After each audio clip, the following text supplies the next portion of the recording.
Hey, it's Squidly coming to you from inside my tent. I really do love all of my gear, but there are only a few pieces that I'm willing to sleep with. So now that we're getting into some cooler weather, I wanted to share with you 5 pieces of gear. Can you see that? It's 5. Can you see? Is it? Yeah, there you go. I want to share with you 5 pieces of gear that I sleep with when the temperatures are going to be below freezing.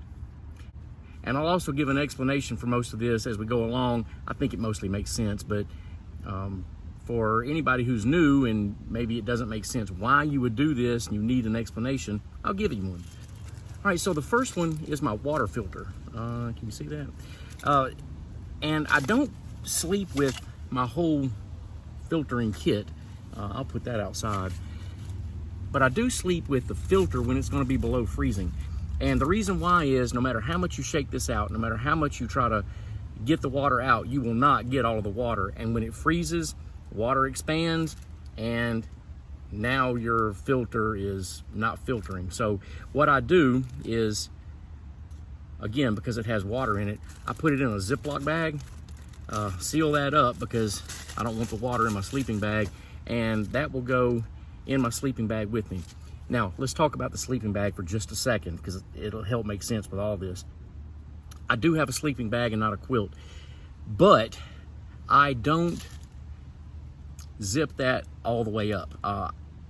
It has a foot box and my feet go in the foot box, and I wear it over me like a quilt.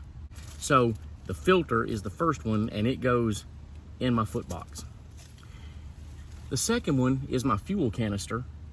I have a BRS 3000T, I think that's what it is, stove, and it requires the fuel canister. And when it's going to be below freezing, this fuel canister goes down in the foot box of my sleeping bag as well, because this fuel does not function very well when it's that cold. And so by sleeping with it, I keep the temperature of it up high enough that in the morning when I get ready to make breakfast or make my coffee or whatever, the fuel is a little bit more efficient and just works a little bit better.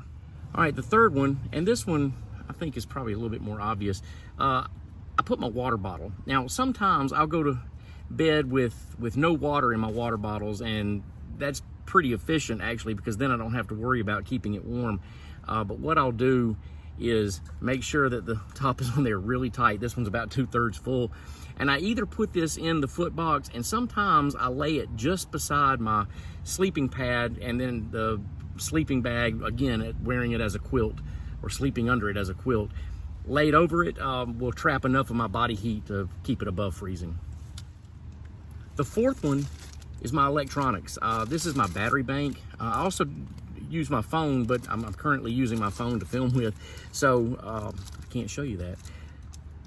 But I will sleep with these down in my foot box. I'll just throw that down there with everything. Now, it sounds like that foot box is getting crowded, and you're not exactly wrong. But I guess over the years, I've just gotten sort of used to, in the cold weather, having a few things in my foot box, and it just doesn't bother me anymore. So anyway, the battery bank and my phone, they go in the foot box so that over the course of the night, they're not losing a lot of battery power. This fifth and final piece of gear is kind of a cheat code and also kind of a lie. I'll address that here in just a second. But I'll take some of my clothes that I plan to wear the next day, and they actually don't go in my sleeping bag with me. So why are they in this video? Well, my puffy, my clothes that I'll be wearing the next day, they're in the tent with me. They'll be off to the side, and first thing in the morning, they are going to be super cold. I do not want to put them on my body.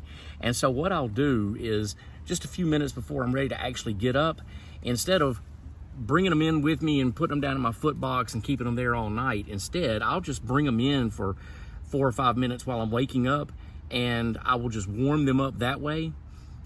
And by the time I'm ready to actually get up, they're warm enough that I can change clothes real quick, put my puffy on. I've pre-warmed it, and now when I get out of the tent, all of these clothes are warm and ready to go. Okay, that was 5 pieces of gear that I bring into my sleeping bag in the foot box or next to me and sleep with to keep them from freezing. So in the comments, do me a favor and tell me what I missed, because I know there's something that I should be also sleeping with, or maybe it's something I've just never thought of and it's never occurred to me to do it. And if you have something different that you bring into your quilt or your sleeping bag at night, you tell me that. Okay, thanks for watching, and I'll see you next week.